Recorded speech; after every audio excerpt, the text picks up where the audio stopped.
Now, have you seen the concept of the angel and devil in cartoons typically as illustrated in the image you can see? Contrary to popular belief, this concept is not from Christianity.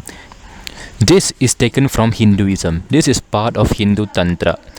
In Hindu Tantra, we have a reference of two entities we refer to as the Punya Purusha and Paapa Purusha. Quoting the shlokas, the first for the Paapa Purusha, so the Paapa Purusha Dhyanam.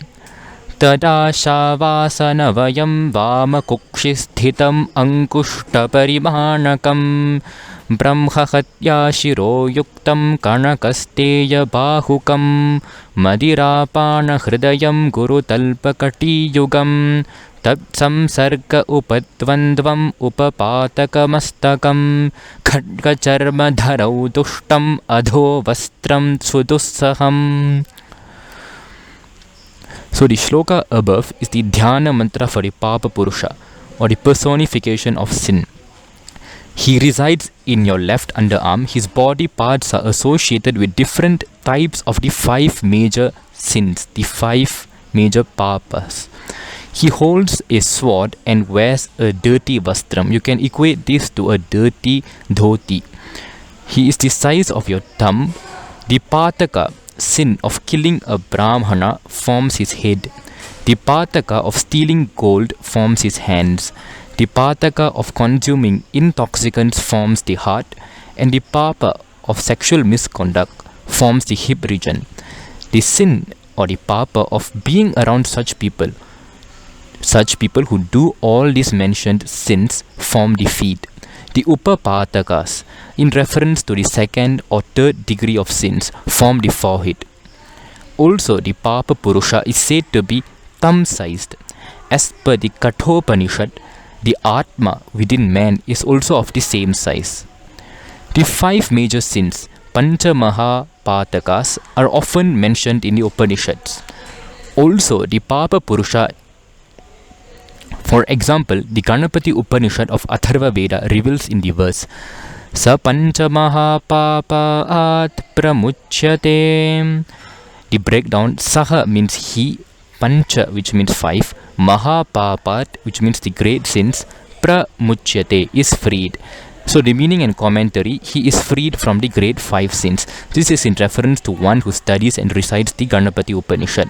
So the 5 great sins are number 1, Brahmahatya, killing of a Brahmana. Number 2, Surapanam, eating or drinking intoxicants. Number 3, Steyam, thievery, being a robber. Number 4, Guruvanganagamaha, meaning seducing a guru's wife.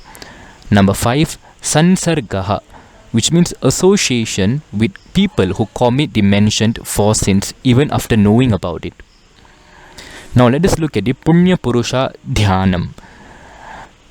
Ashvamedhashiras kancha vajapeya bhujadvayam somapana samankukshi jitendriya katitvayam satsanyoga padadvandvam sankopanga kalevaram sardhatrikoti romanam divya drushti vilochanam jaya jiveta sanyuktam chintayet punya purusham.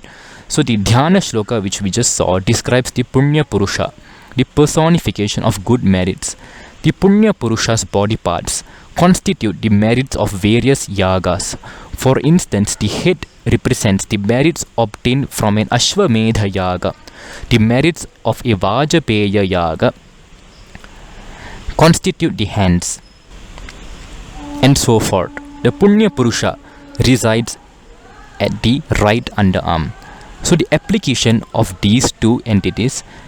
So, for example, we meditate upon the Paapa and Punya Purushas during the purificatory ritual.